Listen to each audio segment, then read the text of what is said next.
Hi everyone, welcome back. I'm having some family for dinner later, so I'm making something for dessert and I've decided to go with Black Forest Gateau. I know they love it and I really like it too, but rather than making a big cake, I'm going to make it in a 2-pound loaf tin. I love loaf tin recipes. They're not as big as a normal size cake and you can decorate them really nice as well. This cake is absolutely gorgeous. It's got some cherries in it, it's got chocolate chips in it, and it's chocolate flavoured as well. So absolutely beautiful. So the first thing we are going to do is we're going to make my sponge, and I'm using margarine. You can use butter either. Just make sure it's nice and soft. And into it I'm going to add in my sugar. Now I'm going to mix this up for a couple of minutes till it's nice and soft and fluffy.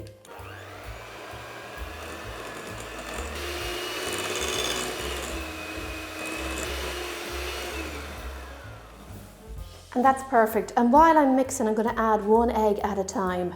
I'm going to add the first one and mix, and then I'm going to add the rest.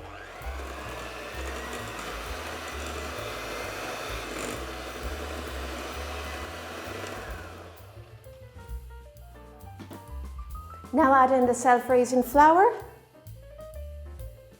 and cocoa powder. You can mix this in with a spatula if you like, or just use your mixer, which I'm going to do.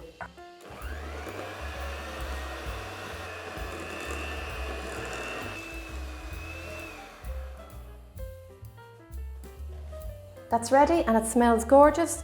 Now I'm going to add some chocolate chips. And I like to use dark chocolate chips for this.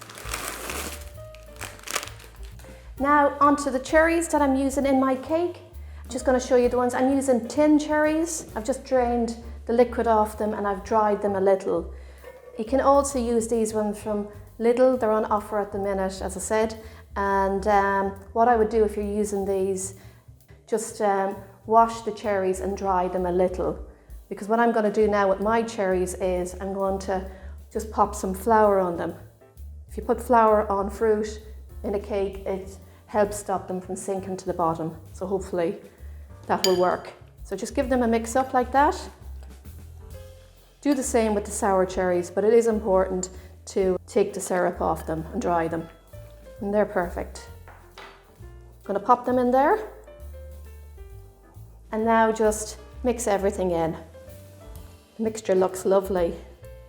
Smells so chocolatey as well. All right, that's ready. So I'm just going to set this to one side for a second and get my tin. This is a 2-pound loaf tin. I've greased it and I've lined it with a little bit of greaseproof paper. So I'm going to get my mixture in here now. Spoon it in or do it as I'm doing it. Spread it right out to the edges and corners. Perfect.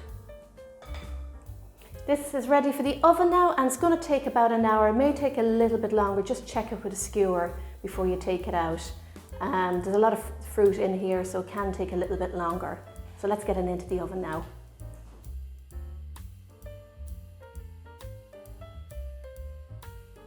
My cake is fully baked. It's just out of the oven. So while it's still hot and in the tin, I'm just going to get a skewer and I'm just going to pop it in a few places like this. Just go down the whole way. And I've got some of my cherry juice here, about 3 tablespoons. And into this, I'm going to add some kirsch. Now kirsch can be hard to get. If you don't have kirsch or you can't get it, just use some extra cherry juice and it'll be perfectly fine. I bought this a long time ago and I love to keep it for Black Forest Gateau. So I'm going to add 5 tablespoons in there. Just give that a little stir. And now I'm going to drizzle this over my cake.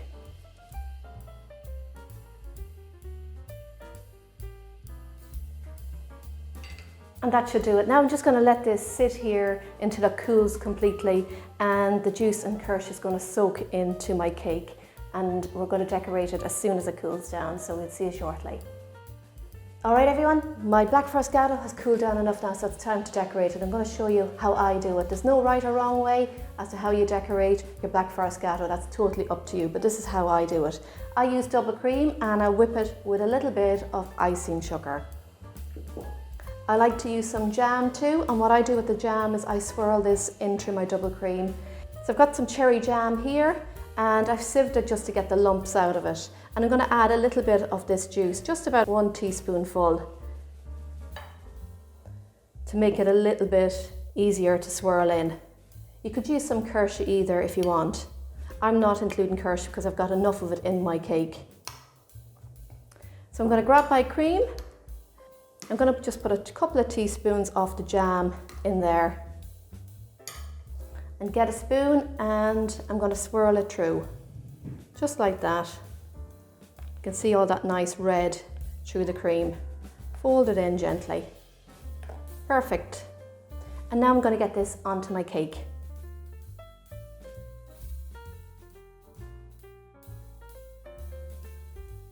Now I get my cherries and I'm using these sour cherries. If you have fresh cherries either, they're perfect, or even some of the tinned cherries are good as well.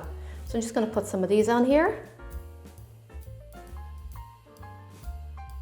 Just a little bit of my jam.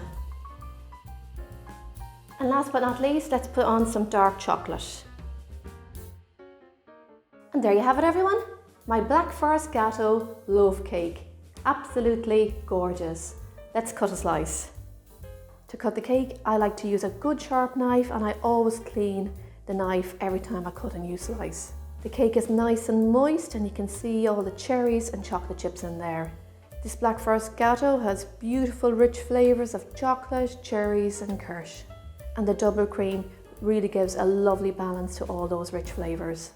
And that's it, my Black Forest Gateau loaf cake. Absolutely gorgeous. I can smell the kirsch and cherry off it from here. Give it a go, let me know what you think. I know you're going to enjoy it as much as we do here. Happy baking everyone. See you all soon and enjoy.